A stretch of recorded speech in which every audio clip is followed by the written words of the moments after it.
Paneer masala curry ఎలా చేయాలో నేర్చుకుందామా? Hi hello నమస్తే పీపుల్, వనకం ఎల్లరికి నమస్కార. ఎలా ఉన్నారు అందరూ? నేనైతే సూపర్‌గా ఉన్నానండి. మీరు ఎలా ఉన్నారు ఏంటంటే కింద కామెంట్ బాక్స్‌లో కామెంట్ చేయండి. Welcome back to my channel it's Aki's lifestyle. ఈ రోజు ఎపిసోడ్‌లో మనం పన్నీర్ మసాలా కర్రీ ఎలా చేయాలో నేర్చుకుందామా? ఇంకెందుకు ఆలస్యం, కావాల్సిన ఇంగ్రీడియెంట్స్ చేసే ప్రాసెస్ చూసేయండి. Let's get started. కావాల్సిన ఇంగ్రీడియంట్స్ పొడుగా కట్ చేసుకున్న ఆనియన్స్ తీసుకోండి 2 కప్స్ అండ్ బిర్యానీ ఆకు తీసుకోండి 2, 3 పచ్చిమిర్చి పొడుగు కట్ చేసుకొని తీసుకోండి, ఒక 3 టమాటోస్ తీసుకోండి, కొత్తిమీర, పుదీనా, 1 టేబుల్ స్పూన్ ఆఫ్ అల్లం పేస్ట్, 4 టేబుల్ స్పూన్ల ఆయిల్ తీసుకోండి, చిటికెడు పసుపు, 1 టేబుల్ స్పూన్ కారం, 1 టేబుల్ స్పూన్ ఉప్పు, గరం మసాలా అండ్ ధనియాలు, జీలకర్ర పొడి, 250 గ్రామ్స్ ఆఫ్ పన్నీర్ తీసుకున్నాను అనమాట. ఇవే సింపుల్ ఇంగ్రీడియంట్స్. ఇంకా చేసే ప్రాసెస్ చూసేద్దాము. స్టవ్ పైన కడాయి పెట్టుకోండి. ఎక్కువ heat అవ్వనివ్వకండి oil.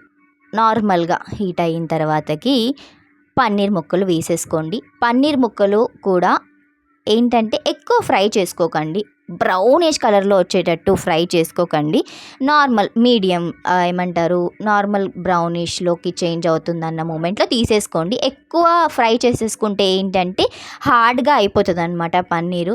And at the same time ఎక్కువ ఆయిల్ హీట్ అయిన తర్వాత పన్నీర్ ముక్క వేసుకున్నట్టయితే వన్ సైడ్ అనేది మీరు ఫస్ట్ వేసుకుంటారు కదా, ఆ సైడ్ అనేది డార్క్ బ్రౌనిష్ కలర్లో అయిపోయి హార్డ్గా అయిపోతుంది అనమాట వన్ సైడ్ పన్నీర్. అందుకని కొంచెం నార్మల్ హీట్ ఉన్నప్పుడే పన్నీర్ని వేసేసుకోండి. ఆయిల్లో వేసేసుకొని నేను చూపిస్తున్న విధంగా మంచిగా అటు ఇటు ఫ్లిప్ చేస్తూ ఒక 2 మినిట్స్ ఫ్రై చేసుకోండి. చూసారు కదా, నార్మల్గా అంటే కొంచెం కలర్ చేంజ్ అవుతుంది పన్నీర్. ఈ మూమెంట్లో నేను తీసేసుకున్నాను అనమాట. తీసేసుకొని పన్నీర్ ఒక సైడ్కి పెట్టేసుకున్నా. అదే కడాయిలో ఆనియన్స్ వేసేసుకున్నా అనమాట, పొడుగా కట్ చేసుకున్న ఆనియన్స్. ఇక్కడ నేను ఏంటంటే కొంచెం లావులా కట్ చేసేసుకున్న ఆనియన్స్. మీరు ఏంటంటే కొంచెం సన్నగా కట్ చేసుకోండి. సన్నగా కట్ చేసుకుంటే తక్కువ టైం పడుతుంది ఫ్రై అవ్వడానికి, అంటే 1-2 మినిట్స్ డిఫరెన్స్ అంతే. కొంచెం లావు కట్ చేసుకుంటే ఏంటంటే టైము కొంచెం ఫ్రై అవ్వడానికి ఎక్కువ తీసుకుంటుంది అంతే. ఈ విధంగా గోల్డెన్ రెడ్డిష్ కలర్లో వచ్చిన తర్వాతకి ఆనియన్స్ మంచిగా ఫ్రై అయిపోయిన తర్వాతకి టమాటోస్ వేసుకొని ఫ్రై చేసుకోండి. ఇక్కడ నేను 4 ఆనియన్స్ తీసుకున్నా అండ్ 3 నార్మల్ సైజ్ చిన్న సైజ్ టమాటోస్ తీసుకున్నా అనమాట. ఇలా టమాటోస్ ఆనియన్స్ మంచిగా ఫ్రై చేసుకుంటాను. ఏంటంటే టమాటోస్ నుంచి పీల్ అనేది సపరేట్ అయిపోవాలన్నమాట. అంతవరకు అంటే అందులో ఉన్న వాటర్ కంటెంట్ అంతా పోయి మంచిగా ఫ్రై అయ్యేంత వరకు మంచిగా నీట్గా ఫ్రై చేసుకుంటా అటు ఇటు ఫ్లిప్ చేసుకుంటూ ఇలా ఫ్రై చేసుకోవడం వల్ల ఏంటంటే గ్రేవీ అనేది చాలా టేస్ట్ వస్తుంది అనమాట. ఈ ఫ్రై అనేది చాలా ఇంపార్టెంట్. మీరు ఏంటంటే అక్కడక్కడ కలుపుకుంటూ మిడిల్లో మంచిగా మగ్గించుకోండి. చూసారు కదా, మంచిగా ఇలా జ్యూసీగా అయిపోవాలన్నమాట టమాటోస్ అన్నీ. ఈ విధంగా ఫ్రై చేసుకున్న తర్వాతకి మిక్సీ జార్లోకి తీసుకొని మనం మిక్సీ పట్టేసుకోవాలన్నమాట. సో మిక్సీ పట్టేటప్పుడు కొత్తిమీర, పుదీనా కూడా అందులో యాడ్ చేసేసుకోండి. ఈ విధంగా మంచిగా మిక్సీ పట్టుకొని ఈ పేస్ట్ని పక్కకు పెట్టేసుకోండి. స్టవ్ పైన మళ్ళీ బాండీ పెట్టి బాండీలో ఒక 2 టేబుల్ స్పూన్స్ ఆఫ్ ఆయిల్ వేసుకోండి. ఆల్రెడీ నేను ఆయిల్లో పన్నీర్ ఫ్రై చేసుకున్నా and at the same time tomatoes and onions fry చేసుకున్నా కాబట్టి ఇక్కడ ఏంటంటే ఎక్కువ ఆయిల్ వేసుకోలేదు, కొద్దిగానే ఆయిల్ వేసుకున్నా. ఆయిల్ వేసుకున్న తర్వాత బిర్యానీ ఆకు వేసేసుకోండి. వెంటనే వేసేసుకోండి బిర్యానీ ఆకు ఆయిల్ వేసుకున్న తర్వాతకి. అలా వేసుకోవడం వల్ల బిర్యానీ ఆకు అనేది మాడిపోదు అనమాట. మాడిపోతే కొంచెం వేరే టేస్ట్ వస్తుంది. సో ఇలా వేసుకొని కొంచెం మంచిగా కాగిన తర్వాతకి అందులోనే పచ్చిమిర్చి వేసుకోండి. పచ్చిమిర్చి మంచిగా ఫ్రై అవ్వనివ్వండి. ఒక్క 2 మినిట్స్ ఫ్రై అవుతే చాలు. పచ్చిమిర్చి ఎక్కువ ఫ్రై అవ్వనివ్వకండి. ఎక్కువ ఫ్రై అవుతే ఏంటంటే చేదొచ్చేస్తుంది కర్రీ అనేది. ఎందుకంటే మనం ఆల్రెడీ ఆనియన్స్, టమాటోస్ అవన్నీ ఫ్రై చేసుకున్నాం. ఈ పచ్చిమిర్చి కూడా చాలా ఫ్రై అయిపోతే చేదొచ్చేస్తుంది అనమాట కర్రీ. అలా రాకుండా ఆనియన్స్ని మీడియం ఫ్రై చేసేసుకొని అల్లం వెల్లుల్లి పేస్ట్ వేసి మంచిగా ఫ్రై అయిన తర్వాత అల్లం వెల్లుల్లి పేస్ట్ పచ్చివాసన పోయిన తర్వాతకి మనం ఇందాక ఆల్రెడీ ఫ్రై చేసుకొని పెట్టుకున్నాం కదా పేస్ట్ని, ఫ్రై చేసుకొని టమాటోస్ని, ఆనియన్స్ని అన్నిటిని ఫ్రై చేసుకొని మంచిగా సైడ్కి పెట్టేసుకున్నాం కదా ఆ పేస్ట్ని ఇందులోకి యాడ్ చేసుకొని మంచిగా మిక్స్ చేయండి. ఇక్కడ ఏంటంటే మనం కొత్తిమీర, పుదీనా పచ్చిది వేసుకొని గ్రైండ్ చేసుకున్నాం కాబట్టి ఆ కొత్తిమీర, పుదీనా కూడా పచ్చివాసన పోవాలి కాబట్టి ఆ పేస్ట్ని కూడా ఒక 2 మినిట్స్ అలా ఫ్లిప్ చేస్తూ మంచిగా ఫ్రై చేసుకుంటున్నా అనమాట. ఇలా మంచిగా ఫ్రై అవుతూ ఉన్నప్పుడు ఏం చేయాలంటే మనము స్పైసెస్ అన్నీ యాడ్ చేసుకోవాలి. ఇప్పుడు కారం యాడ్ చేసుకోండి, ఉప్పు యాడ్ చేసుకోండి, ధనియాలు, జీలకర్ర పౌడర్ యాడ్ చేసుకోండి, గరం మసాలా యాడ్ చేసుకోండి. అన్నీ యాడ్ చేసుకొని మంచిగా పేస్ట్కి పట్టేటట్టు కలుపుకోండి.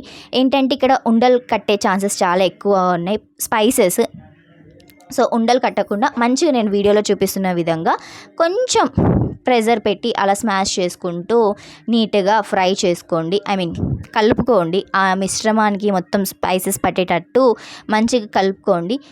ఎంత మంచిగా కలుపుకుంటే అంత టేస్ట్ వస్తుంది అని చెప్తాను. ఈ కర్రీ అడుగంటే ఛాన్సెస్ చాలా ఎక్కువగా ఉన్నాయి, ఎందుకంటే మనము చాలా ఫ్రై చేసుకున్నాం కదా అన్నీ, అందుకే అడుగంటుతుంది ఫాస్ట్గా. సో అందుకే అడుగంటకుండా అలా అక్కడ ఉంటూ మంచిగా స్టవ్ దగ్గరే ఉంటూ మంచిగా నేను వీడియోలో చూపిస్తున్న విధంగా కలుపుకోండి. మంచిగా ఇలా ఫ్రై అయిన తర్వాతకి స్పైసెస్ అన్నీ ఫ్రై అయిన తర్వాతకి వాటర్ యాడ్ చేసుకోండి. వాటర్ అనేది మీ ఇష్టం, అంటే మీకు ఎంత గ్రేవీ కావాలి, మసాలా గ్రేవీ అనేది ఆ క్వాంటిటీని బట్టి యాడ్ చేసుకోండి వాటర్.